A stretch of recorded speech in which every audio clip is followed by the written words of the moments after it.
enfim, acusado de satânico, de associação satânica. Não, o processo era uma obra de arte, praticamente. Assim, Você foi exorcizado? Não tentaram, mas Não saiu o demônio. Não, Deus me livre, deixa ele lá, deixa ele quieto. Gosto de trabalhar com esse mármore falso, uma forma de deboche. Nas igrejas já é muito forte, assim, sempre de combate, de embate, de conquista, de higienização, de limpeza.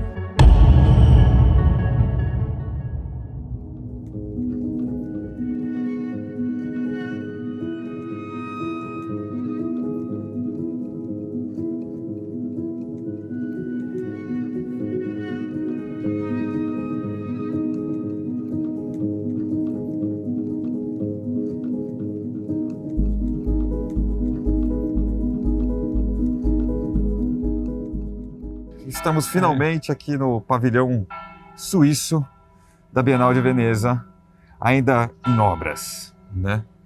Como você tá, guerreiro? Tô bem, tô ansioso, tô feliz também de que tudo tá dando certo, sim, mas a última hora é sempre começa a dar um frio na barriga, né? Esse trabalho começou há muito mais tempo, né? Em 2022. Tá? Isso, porque quando me chamaram para apresentar um projeto para o pavilhão, ainda estava tendo a outra Bienal com a Latifa, que estava fazendo o pavilhão, e aí chamei o Andréia para fazer comigo como curador, e aí a gente começou a desenvolver esse projeto, então fazem já 2 anos disso. Vamos dar uma rodada agora? Vamos lá? Então, é como se fosse o tour do visitante, né? Eles vão entrar por aqui, nessa entrada que a gente fechou com esses painéis marmorizados. Enfim, todo o pavilhão está todo marmorizado. Assim, gosto de trabalhar com esse mármore falso. Uma forma de deboche, uma forma com esse material, símbolo de poder bancário, eclesiástico, de igreja, de tudo assim que está muito presente como símbolo de poder, de alguma coisa séria, de alguma coisa que se impõe ao respeito, né? Então, muito usado tanto no modernismo, como no classicismo, no neoclassicismo, e em diversas arquiteturas do mundo ocidental. Ele é muito carregado, então, de carregar de mármore mesmo. Exato. Aqui é uma referência um pouco a Mies van der Rohe, arquitetura modernista. O pavilhão fez uma coisa que já tinha esses pilotis, já tinha essa arquitetura, e aí aqui a parte de dentro é mais neoclássica. Vamos lá? Vamos lá. Aqui é a fonte, enfim, agora é o esqueleto, né, daqui que vai ser a fonte de Helvécia. Aqui vai ser apresentado...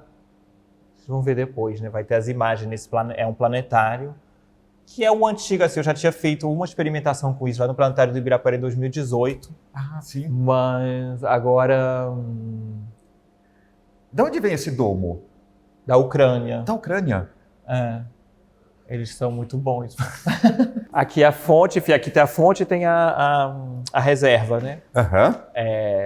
Então é bom, aproveita para ver esse mecanismo interno, que foi o Klaus, nosso diretor mecatrônico, que fez e a gente desenvolveu. Enfim, quando comecei esse projeto de Helvécia, eu queria muito... eu gosto muito de arte de fonte. Sim. Sempre foi. Porque Enfim, esse Bienal também foi a ocasião de realizar sonhos, né? De ter... Porque realizo em geral no mundo virtual, né? Com as colagens, com as coisas, e aqui foi o momento de trazer isso para uma coisa mais... imersiva, trabalhar com os materiais em si, com a tridimensionalidade, com essas relações de ter as coisas encarnadas. Você tinha esses bustos de Helvécia, mas em filme, né? Aí é como partes que vão também as colunas, já trabalhei bastante com esse elemento, né, que também que é um símbolo, né?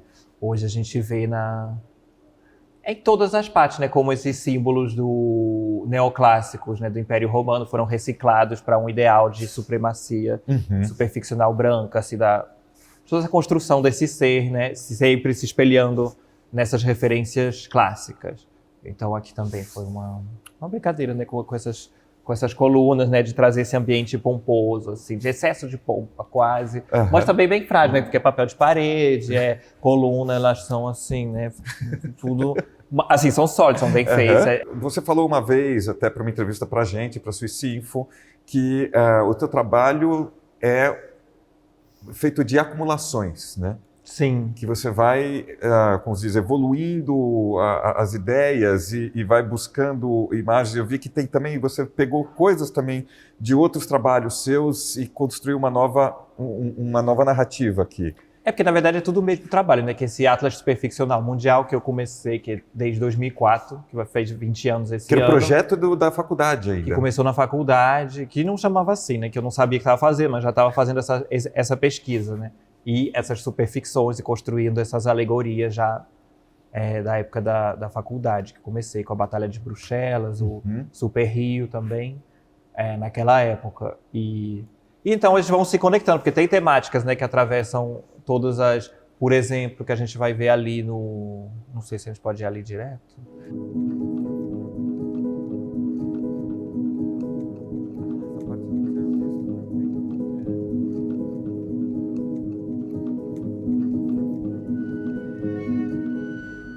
Então, nós estamos aqui no Domo, que na verdade é o Centro Operacional Criativo do Guerreiro do Divino Amor. É aqui que você passa a maior parte do tempo, né? Sim, eu estou morando aqui nesse domo, praticamente, né?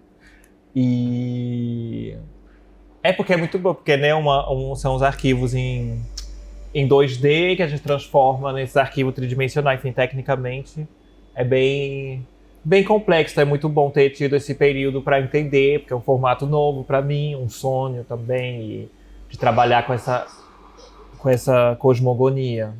Então, esse trabalho que a gente está vendo aqui no Domo é o próprio Milagre de Helvécia, que você já tinha exibido antes, né, em Genebra. Ou uma continuação dele, uma evolução dele. Ele é a apoteose dele, né? Ele é... Porque é o próprio milagre acontecendo aqui. É como eu sempre imaginei ele, né? Porque ele é com essa deusa mãe Helvécia, né? A representação da pátria e todas essas outras... as deusas do Olimpo helvético. Elle est l'étape ultime de la civilisation, simple et sophistiquée, rustique et technologique. Un Olympe dans l'Olympe pour l'exportation.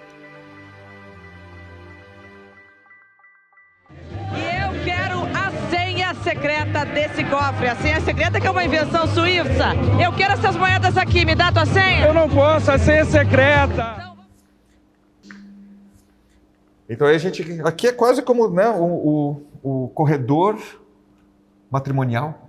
Sim, aqui é referente ao corredor papal, né? O corredor matrimonial, o corredor... Tapete vermelho. O tapete vermelho, assim, todos esses tapetes, todos esses símbolos de pompa, né? De pompa e poder.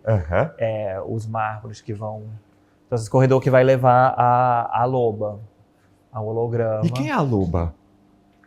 A loba é interpretada pela Ventura Profana. E aí esse mural foi uma das primeiras coisas que você fez ou foi... Não, fiz tudo ao mesmo tempo. Esse de home que foi bem corrido, né? Porque como aceitaram o projeto, aí tive que escrever, filmar e gravar um holograma. A gente gravou no Brasil. Ah, sim. E aí essa parte atrás das telas, porque aí não é um corte definitivo ainda. E tá em construção. Aí não, muito feio mostrar ele assim, gente. Pelo amor de Deus. Não, ele tá ótimo. Na verdade, eu fiquei lendo o mural, né? Esses dias aqui. E, claro, é engraçado, tem 1000 narrativas aqui, né? Mas, como se diz, tem muito essa coisa de supremacia, né? As ideias de supremacia, de dominação. Sim, que Roma se refere a isso, né? Sempre tem e cultiva essa imagem muito. E no turismo, assim, aí tem diferentes fases dessa... Ali, por exemplo, vai ter essa alegoria do Roma Talismano, que é o nome desse capítulo. Ela é construída a partir dos 3 animais alegóricos, né? A loba, que é a narradora que está cantando aqui, e a cordeira e a águia. Ah, sim. E aí a águia, que é todo esse símbolo imperial que foi retomado tanto na era fascista muito, e agora não, mas sempre nos Estados Unidos, na Alemanha, um pouco em todo lugar. Todas as pessoas que querem ter esse símbolo de potência, assim como essa águia ela foi se reciclando, assim, e as colunas e todas as reciclagens dessas narrativas do Império Romano. E a Cordeiro como a inocência. E aí a Cordeira é mais a narrativa cristã, como o do sequestro de Jesus Cristo, né? Porque eles mataram os romanos, né? Que mataram Jesus Cristo, mas depois que recriaram essa religião, transformando nesse Jesus, nesse personagem branco, nesse Jesus surfista que a gente conheceu no Brasil, né? Nessa coisa assim de... Sim, também, esse projeto de Roma também começou quando eu estava no Brasil fazendo o capítulo de São Paulo, que teve essa mitologia da imigração, da construção da imagem da cidade de São Paulo, colocando esse lugar do imigrante como justificativa para o progresso econômico, para a prosperidade da cidade, né? Que é esse sangue branco, sangue italiano, que justificou todo a prosperidade, a vontade de trabalhar, essa mitologia do trabalhador. Então eu comecei a falar, gente, tem que ir para lá para ver como é que é realmente, que foi outra época, enfim, foi toda uma Itália super ficcional também. E você ouve muito assim, as pessoas falam, não, porque eu sou italiano, tem essa coisa de enaltecer de uma forma, assim, às vezes que vira superficial. Até os italianos quando vão lá falam, gente, que exagero. Muito exagerado, muito super ficcional mesmo também, dessa Itália fantasmagórica. Porque você foi criado na igreja evangélica. Não, na católica. Era na católica mesmo. Mas você teve uma relação com a igreja depois evangélica? Adolescente. Ah, tá. E é inclusive daí que veio o guerreiro, não vem? O guerreiro do Divino Amor. Foi de uma brincadeira, né, que eu fui quando eu quiseram me... Na verdade foi meu pai que estava namorando uma pastora, foi em 99, por aí eu era adolescente. E aí ela quis me levar para a igreja. E eu gostava disso, eu era bem curioso, né, porque enfim, não conhecia muito esse universo. E era legal, assim, naquela época tinha, enfim, como lugar de estar junto, de conhecer gente. E as músicas, e aquela estética mais exagerada, as coisas, eu achava. Mas aí depois, né, obviamente, sendo com os LGBTs, então, quando começaram a querer tirar demônios, essas coisas, não deu muito certo. Aí você foi exorcizado? Não tentaram, mas eu não saiu o demônio. Não, Deus me livre, deixa ele lá, deixa ele quieto. Deixa o demônio quieto. Porque eu gostava muito, assim, criança eu ia muito pra igreja católica, assim, minha avó é bem católica, minha mãe não ia assim, mas eu ia sozinho porque eu gostava de ficar lá, de cantar, de estar junto, de toda aquela... dos rituais, né, de poder usar saia, de poder usar vestido, de ter essa coisa um pouco mais... porque a igreja fluida, católica, né? A igreja católica é bem fluida, assim, quando você, não mas tem, pra mim tinha, assim, um lugar que dava pra, né, pra extravasar um pouco. Depois, quando eu fui entender, não colou muito bem, mas como criança, gay, assim. Mas era uma boa referência, assim, até como se Deus aprovasse você, né? Eu me sentia aprovado, assim, como criança viado lá, assim, era bem... Eu pintava lá, gostava de estar lá. Tava em casa. Porque em geral, né, tem essa relação de muito tempo, né, das crianças, dos meninos mais afeminados serem levados para a igreja, de ter, ter essa coisa que são espirituais, de falar, não, porque ele é espiritual, não sei o quê, tem toda essa coisa ali. E todas as igrejas que você colocou aqui, quer dizer, você está brincando com o cristianismo em geral? Não, porque teve essa arquitetura romana vai ser reciclada, né? Por exemplo, aqui tem as igrejas batistas e as igrejas universais, especificamente, que tem muito essa referência do templo romano.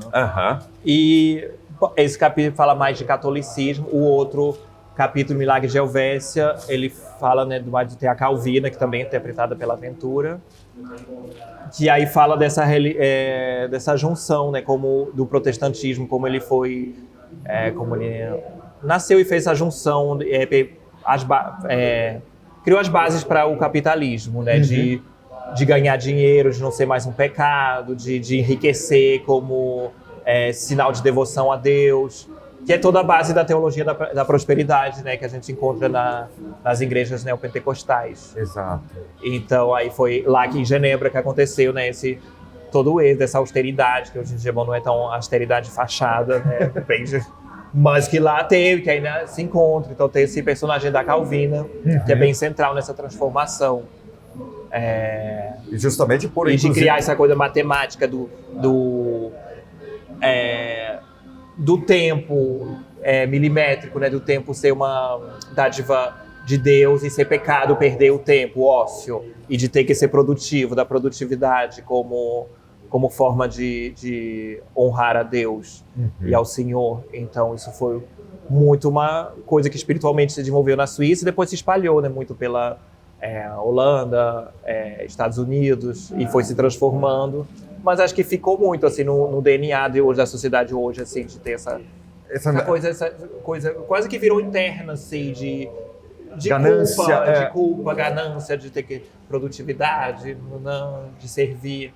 E central também, assim, a Roma, acho que eu não falei ainda disso, de transformação da cordeira, da criação desse Senhor, que foi tudo, né? Porque Jesus, foi Jesus, né?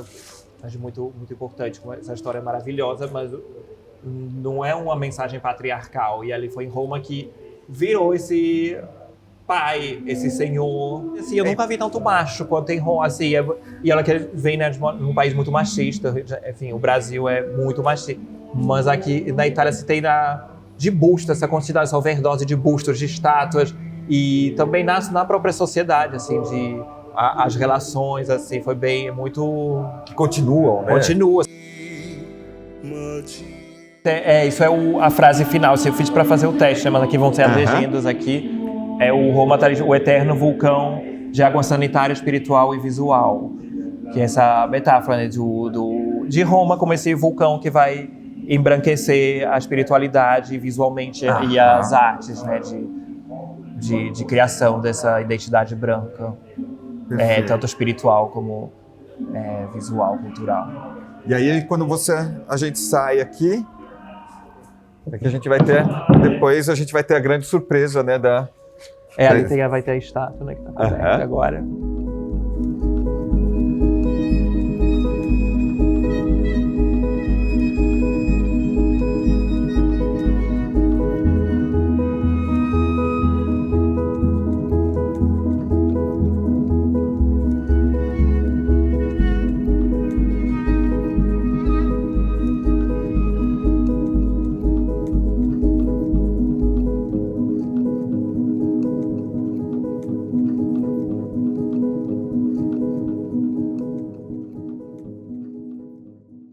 Minha avó é muito católica, Glória Guerreiro. A Glória Guerreiro, nossa, que Dona nome Glória maravilhoso. Guerreiro, muito inspiradora.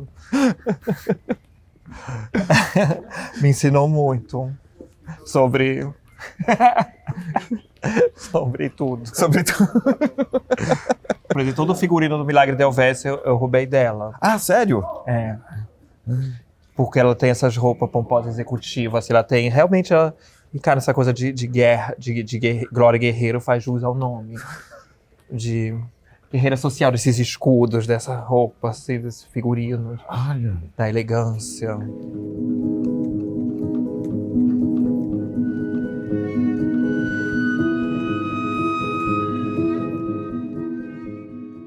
Guerreiro, você fala várias línguas, foi criado em diversos países diferentes, na França, na Suíça, Bruxelas. E há 10 anos você vive no Rio de Janeiro. Como que esse tema de estrangeiros em toda parte te toca, esse tema da Bienal de Veneza desse ano? Não queria falar. Porque eu não vi a Bienal, então eu tenho que ver como é que vai ser, porque... Mas o tema em si, você acha que é um tema que é pertinente? Eu não sei, depende muito de como vai ser tratado. Eu posso estar enganado, mas vendo a seleção de artistas selecionados para a grande exposição da Bienal este ano, curada pelo brasileiro Adriano Pedrosa, pelo que eu vi, praticamente todos os artistas são representados comercialmente, são representados por galeria. Sim, é porque tem essa questão também que não tem orçamento para fazer nada. Eles não dão, é zero. Então, e isso sempre é uma questão, porque tem que ter alguém atrás que banque, porque como é que você vai fazer um projeto dessa dimensão sem se bancar? Então sempre é complicada essa relação. Então são as pessoas que vão ter os contatos, porque vão ter que cada um achar o dinheiro em alguma parte, né? Então é complicado sem representação ou sem aqui sendo contexto Então seria público. mais, quer dizer, os pavilhões nacionais é onde a gente tem mais chance de encontrar artistas que você não vai ver em galerias, né? Como você, né? Você não é representado, né? Não. E como é essa sua relação sem ter uma representação de uma galeria ou de um marchand por trás? Como é a vida de um artista independente? Eu não sei, eu tive muita sorte. E se o mercado quiser te cooptar? Não, mas é que não sei, eu converso com os galera. Não é que é uma opção definitiva de não trabalhar com galeria, que no momento realmente foi muito trabalho construir isso, então não tinha tempo para produzir, enfim, obras múltiplos, né? Uma outra lógica o mercado, muito diferente. Não é como o cinema, por exemplo, né? Que eu vejo muito com o pessoal do cinema, que você entra para o mercado, televisão, você vai atingir um público muito maior, então tem compromissos a se fazer sobre o conteúdo, sobre a linguagem, sobre formatos, porém, para atingir uma audiência maior, o mercado é o oposto, né? Você vai ser escondido, uma coisa muito exclusiva, trabalha muito com exclusividade, A geração de valor é pela exclusividade, né? Pelo ficar escondido, e isso é um trabalho de massa, assim, de difusão, de coisa, então por isso que é importante estar em Bienal, de sempre tento, por exemplo, as publicações, agora acabaram de chegar hoje de manhã, são uma tiragem de 70 mil exemplares, e sempre tento fazer a tiragem a maior possível e difundir assim em todos os lugares, que que não é uma lógica muito de mercado. Os vídeos, né, estão liberados no Vimeo, tudo está o máximo possível liberado, porque são muito usados em escolas, também tem essa parte didática, né, Então, não é que é porque o mercado é interessante, óbvio, pelo dinheiro para comer, mas tem uma tendência também a querer criação de múltiplos, a criar uma imagem, a encerrar um pouco a prática, assim, é complicado, assim, eu acho. Eu vi muita gente, assim, que acaba sendo muito fechada, assim, tendo muita pressão para produção de coisa, que como um trabalho de pesquisa num tempo longo, nesse momento, realmente eu não tive muito tempo e assim, tive muita sorte de poder, como é que fala? De ter tido projetos grandes institucionais, né? Aqui, de ter tido, por exemplo, a bolsa do DAD também, que foi um ano de uma bolsa muito boa. E com toda a liberdade, né? Com toda a liberdade. Então isso é um presente de Deus, realmente. Tem, obviamente, né, gente muito competente, muito aberta, de conversas no mercado, nas galerias e tal. Mas, por enquanto, assim, já trabalhei com galerias, não foi uma experiência muito... E você teve muita reação negativa, ou virulentamente negativa às suas obras? Não, tive problemas pontuais. Mas, Não por questões religiosas? Sim. Sim. Na verdade, obviamente não era uma questão religiosa, era uma questão de imagem, que agora eu posso contar porque eu venci o processo, mas foram em 2018, na exposição de São Paulo, teve muitas, com a Igreja Deus é Amor, teve muitos processos comigo, com a diretora, a Priscila Arantes também, lá foi no MIS, mas a gente ganhou, assim, mas foi muito, muito desgastante, muito cansativo. Mas foi mais questão de limpagem de imagem. Acho que não tinha... O que eu tive lá no processo era enfim... Que era um uso de Jesus Cristo? O uso da figura do pastor Davi Miranda, da Débora Miranda, num contexto de cassino de riqueza e que era, enfim, acusado de satânico, de associação satânica. Não, o processo era uma obra de arte, praticamente. Assim, eu li e falei, meu Deus... mas a gente ganhou tudo. Então, apesar de todas as representações alegóricas, etc., de toda maneira você está tratando da realidade, né? Tem um certo realismo ali. Sim, é um trabalho hiperrealista, né? Apesar de ser um trabalho de fantasia e tudo, mas ele só a partir desses extratos, né? Tanto trabalho muito com vídeo institucional, com o que as instituições, tanto as empresas, as igrejas, as cidades, todos querem mostrar, né? É um trabalho muito com a superfície das coisas, com a imagem, com essas imagens criadas. Tudo começou com isso também. Quando eu estava estudando, que eu ia infiltrar esses congressos de promotores imobiliários, e aí de ver que tinha esse vocabulário muito bélico, assim, de conquista, e que é um vocabulário que se acha também na igreja. Nas igrejas evangélicas é muito forte, assim, sempre de combate, de embate, de conquista. de higienização, de limpeza. Então é um vocabulário... Nós e eles... É um vocabulário muito violento, o vocabulário empresarial. Sim. O vocabulário do marketing. Então acho que começou com isso, e aí era já uma coisa de ficção científica. O que a gente está muito além, né, hoje em dia, da ficção científica, né, com essa fusão da psicologia cognitiva, dos cálculos, junto com... A gente já com está vivendo fé. a ficção científica. A gente está muito além, né? Então, muito além do que podia ser imaginado. Então, Aham. Enquanto isso, que tal Veneza? Você viu alguma coisa da cidade esse tempo todo? não vi muito não, assim, vi aqui.